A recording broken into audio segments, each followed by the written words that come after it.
hermanos y amigos radioyentes. Una vez más, muchas gracias por permitirme entrar a sus hogares y poder llevar pues este mensaje de esperanza, de paz, de alegría, en medio de las dificultades que nos toca vivir.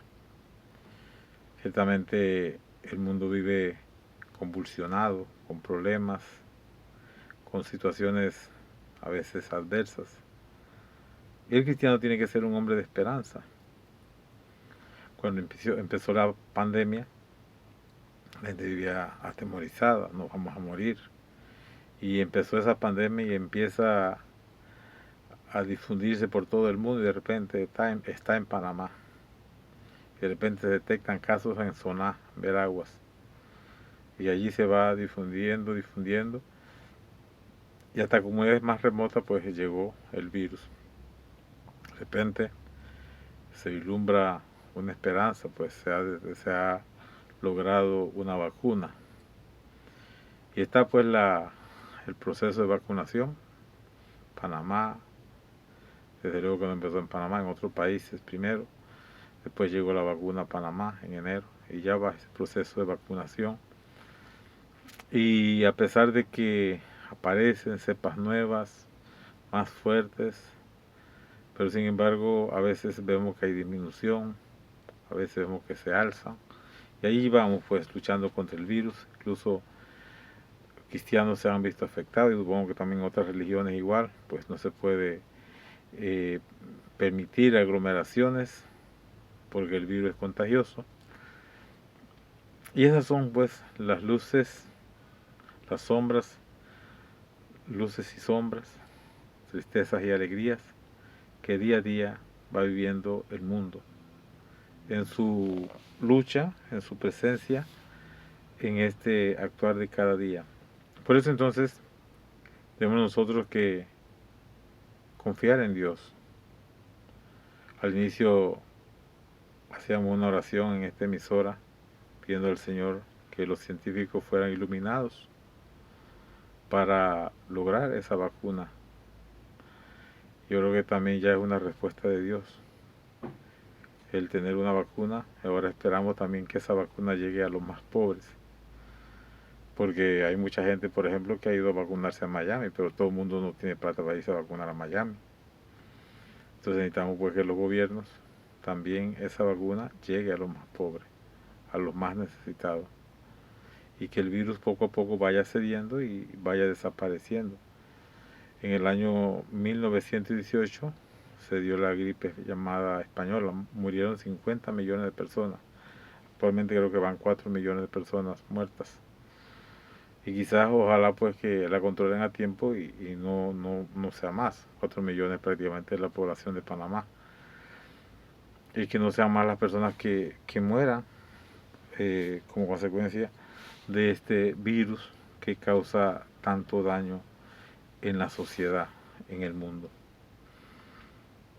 Pero bueno, el cristiano tiene que ser un hombre de esperanza, poner su confianza en Dios, saber que estamos en la mano de Dios, que la historia nuestra la lleva a Dios.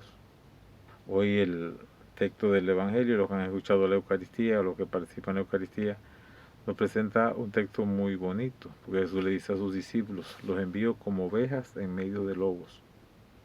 O sea, eso ciertamente es un contraste. Una ovejita mansa, indefensa, y un lobo agresivo, eh, capaz de destruir y de acabar en segundo con la vida de una oveja.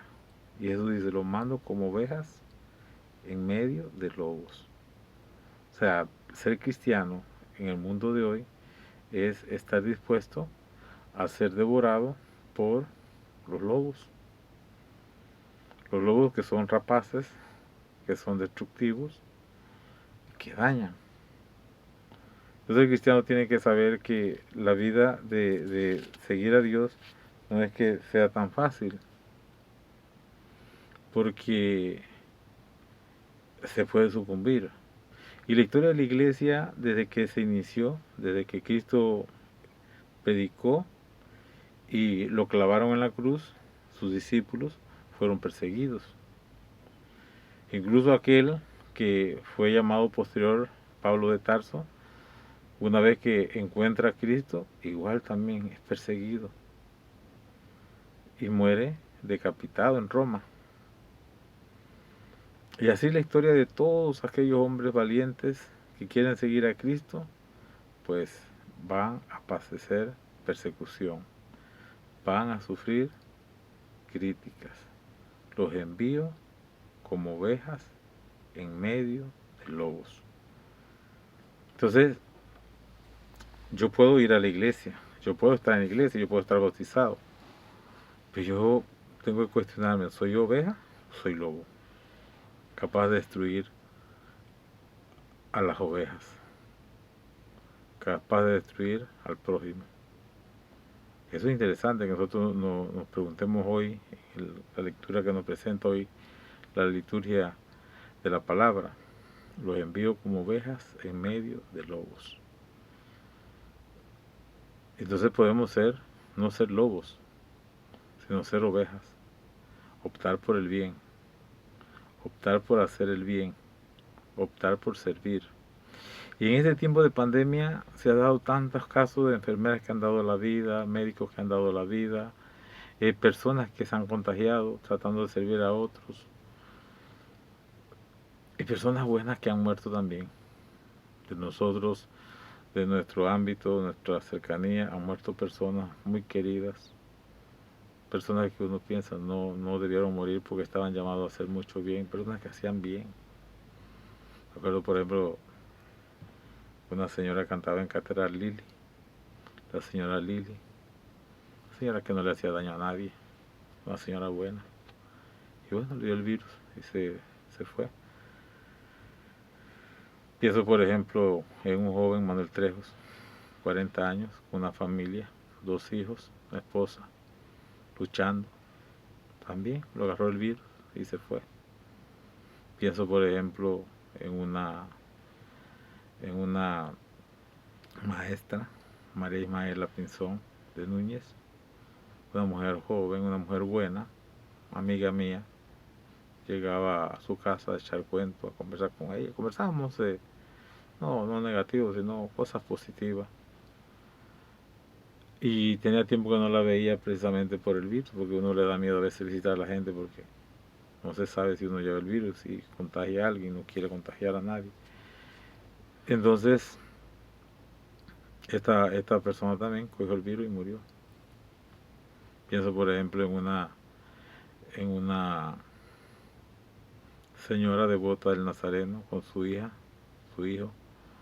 Eso era una devoción de verdad, algo increíble como esa gente quiere, esa familia quiere a Jesús Nazareno Atalaya. Viven en Panamá y de Panamá su esposo, el papá de los muchachos que ya murió también, la mamá pues los acompañaba, caminaba. Primero desde la catedral, luego de ella desde Atalaya y finalmente ya creo que el último año que se celebró la fiesta ya no caminó porque senté allá que no iba a llegar y no caminó. Pero incluso la última vez que nos vimos fue agradeciéndole al Papa Francisco por la visita a Panamá. Estuvimos en Roma, compartimos en Roma. Gente buena. Recuerdo un joven que nos atendía en el aeropuerto. Siempre estaba anuente a ayudarnos, a los obispos, a los sacerdotes. El licenciado Achurra cogió el virus y murió. Pienso, por ejemplo, en un joven que trabajaba en Canal 5. Un hombre bueno, bueno. Joven también. Cogió el virus y también pues murió. Pienso, por ejemplo, en Monseñor Urias Ashley. Estaba padeciendo ciertamente, ya se estaba haciendo diálisis, pero cogió el virus y también murió. Urias Ashley, un gran amigo, un hombre bueno, un gran hermano. Y la verdad es que me dolió mucho su muerte. Entonces, mucha gente buena. Eso es lo que yo recuerdo así, vamos a decir, eh, de forma rápida. Entonces, el virus pues ha sido pues como a esta gente que ya no están con nosotros, pues nos dice que la vida, pues estamos en manos de Dios. Esa es la historia de algunos que yo conozco, quizás otros se me han olvidado, pero la vida continúa. Y la vida tenemos que seguirla viviendo con esperanza. Y la vida nos invita a hacer el bien. O sea, ¿de qué sirve? Mire, si llega un virus y nos acaba, ¿de qué sirve nosotros pasar en este mundo haciendo el mal? No tiene sentido. Por eso la invitación es a perseverar en el bien, a hacer el bien, a servir a los hermanos, a ayudar al que lo necesita. Y por eso creo que siempre tenemos que ser personas de esperanza. Una vez pedirle a Dios que nos proteja, que nos acompañe, que, que sintamos pues esa cercanía y esa presencia de Dios en nuestra vida, que no nos abandona, sino que está siempre con nosotros, que nos ilumina y que está siempre allí para darnos su gracia y su bendición. Por eso, queridos hermanos, creo que tenemos nosotros que pedirle al Señor que nos ayude a vivir con esperanza, con alegría, toda esta situación que es difícil para el mundo, es difícil para la sociedad. Y si uno ve noticias, uno ve, por ejemplo, noticias internacionales, pues el director de la Organización Mundial de la Salud, pues preocupado, nuevas cepas que aparecen, gente que va muriendo.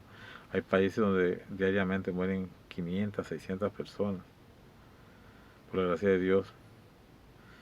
Y quizás al esfuerzo del gobierno, pues aquí ya está muriendo menos gente, 5, 6, 8. Pues aquí llegamos a morir llegaron a morir hasta 50 personas, 60 personas, y ya eso preocupaba. Pero por la gracia de Dios, pues, y creo que la oración de gente, porque también hay que reconocer que hay gente buena en todos lados, hay gente que reza, y gracias a esa gente que reza de verdad, quizás Dios va teniendo misericordia de nuestro pueblo, y nos va, pues, dando paz en medio de la dificultad, en medio de las pruebas que nos toca vivir. Por eso, hermanos, el cristiano tiene que saber que tiene que ser gente buena, no tiene que convertirse en lobo, no, lo mando como ovejas en medio del lobo. Y eso pues, para que sepamos que estamos en un mundo adverso, en un mundo que está en contra de Dios, en un mundo que se va en contra de aquellos que optan por Dios. Y tenemos que nosotros que lograr hacer el bien. Nosotros estamos promoviendo las vocaciones. Y promover las vocaciones creo que es un deber de todos los cristianos, rezar por las vocaciones a la vida sacerdotal. Yo todos estos días he estado reflexionando por qué no hay vocaciones. Y nosotros, por ejemplo, somos la provincia que más vocaciones tiene, que más jóvenes quieren o están en el seminario. Yo acabo de terminar clases en la mañana con los jóvenes. Y la verdad que sí, o sea, le doy clases a los 3 grupos propedéuticos, primero filosofía y segundo filosofía, ahorita con primero filosofía. Y doy gracias a Dios por esos jóvenes, porque son jóvenes buenos, son jóvenes. De repente, por ejemplo, nosotros no sabemos quiénes van a venir el próximo año, pero sí sabemos que el próximo año el Señor va a llamar jóvenes para el seminario. Y jóvenes que van a ir creciendo en un cierto liderazgo. Y entre ellos son jóvenes que son de diversos lugares, pero empiezan a quererse como hermanos. A quererse como hermanos y a respetarse y a ayudarse y a apoyarse y a comprometerse con la iglesia. Pero yo me cuestionaba el por qué no hay vocaciones, porque te digo, la provincia que más tiene somos nosotros y estamos allí, creo que son 35 los jóvenes que están en el seminario. En Panamá hay 24, creo, en el seminario para todo el país, 24. Y creo que hay 11 o 12 en el resto en el propedéutico. Entonces, en cierta forma, pues, Veraguas, sí, gracias a Dios y gracias a un trabajo, porque también el trabajo del padre José Juan, el trabajo del padre Anastasio, el trabajo de los seminaristas que estudian teología o que están en el último año de filosofía, pues eso es lo que hace que todos los sábados se va a las parroquias. Mañana vamos a la parroquia de San Francisco de Asís, aquí en San Francisco. Vamos a ir a 3 lugares, a San Francisco Centro, al Cristo, y también vamos a ir a la Comunidad de la Gorda, donde de ella pues tenemos un seminarista, el seminarista Alexander Hernández.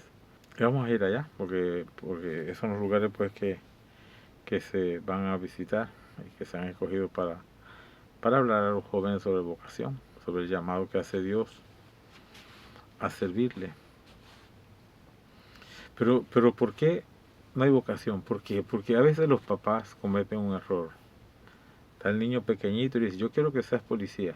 O si no le preguntamos, ¿qué quieres conocer cuando seas grande? Quiero ser policía, quiero ser maestro, quiero ser doctor, quiero ser enfermero o enfermera, las mujeres.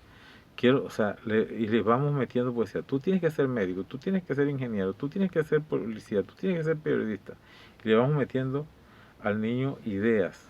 ¿Por qué? Porque pensamos que lo más importante es el dinero. No, lo más importante es la vida eterna. El dinero, hay personas que han trabajado toda la vida por tener dinero. ¿Y qué sucede con ellos? Pues sucede que la vida se acorta, la vida se acaba, el dinero se queda. Y eso pasa con grandes gente que han tenido dinero. No quiero mencionar a personas que trabajaron por el dinero y el dinero se quedó y se han muerto. Entonces, ¿la vida eterna qué? Entonces, qué importante es esto, que la gente rece por las vocaciones, que las familias sean generosas con sus hijos. Como yo anuncié el domingo ya, el próximo 14 de agosto se ordenará diácono el seminarista Johnny Cisnero Hernández, un joven que entró aquí hace, creo que este año cumplirá 8 años de formación, y que decide ordenarse, al igual que el hermano, el diácono Eusebio Bermúdez, que está en el Valle de Cañazas. Entonces también a este seminario y ya pues es diácono. Yo mediante en enero tendremos 2 sacerdotes al servicio de esta comunidad diocesana.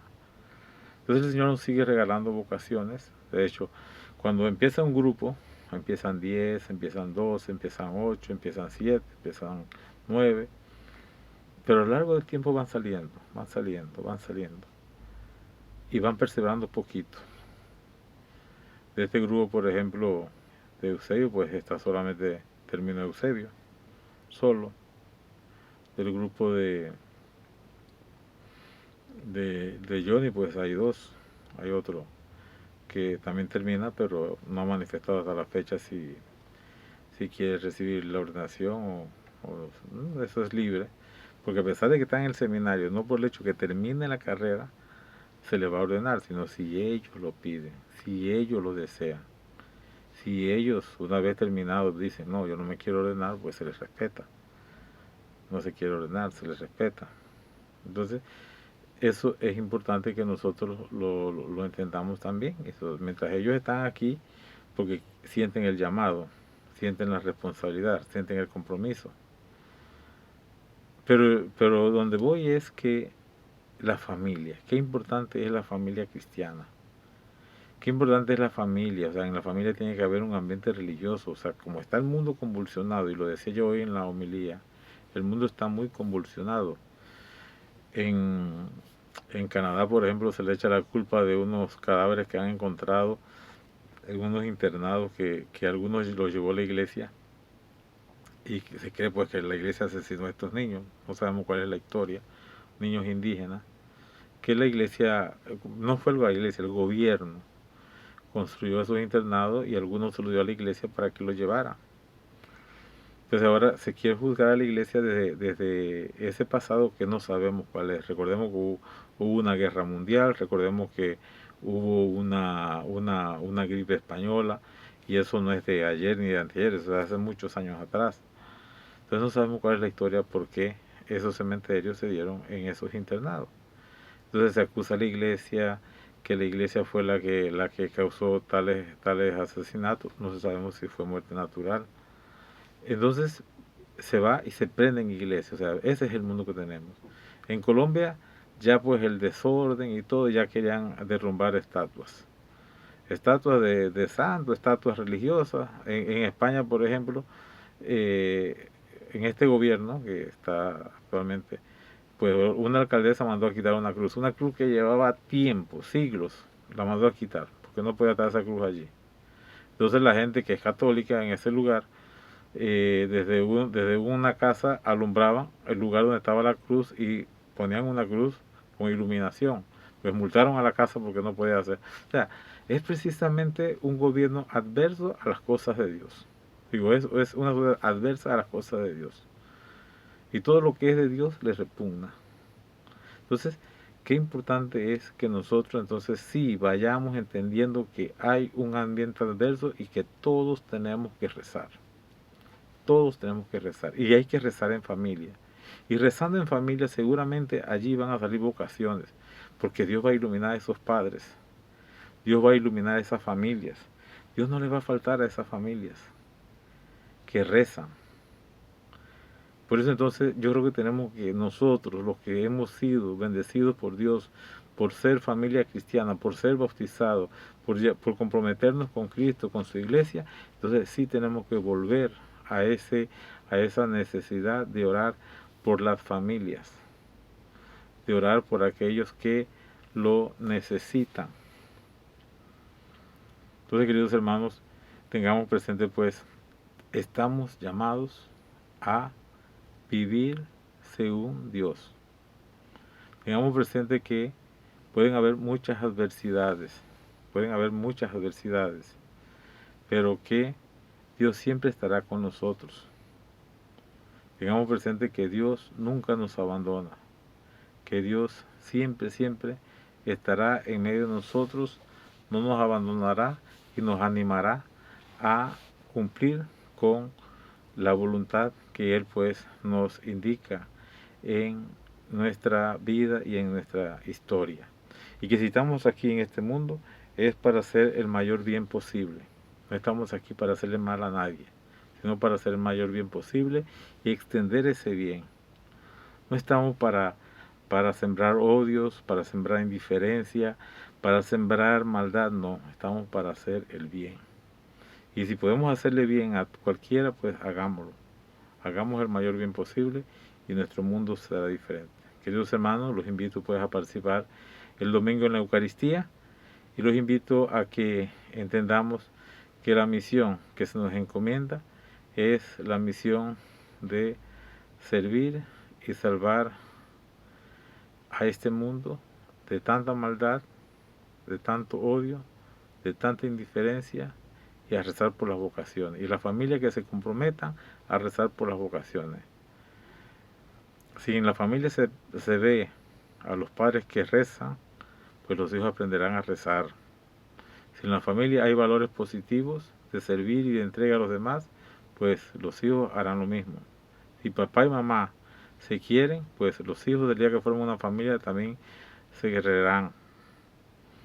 Pero si en la familia hay peleas, hay odio, hay violencia, pues eso es lo que se aprende. Y no queremos eso, no queremos familias violentas, no queremos familias que odien, no queremos hijos indiferentes, hijos acomplejados, sino hijos líderes, hijos capaces de cambiar el mundo, de cambiar la historia, de maldad en bien. El mal no tiene la última palabra, solamente el Señor tiene la última palabra. Que el Señor Jesús les acompañe y será hasta el próximo viernes, si Dios lo permite.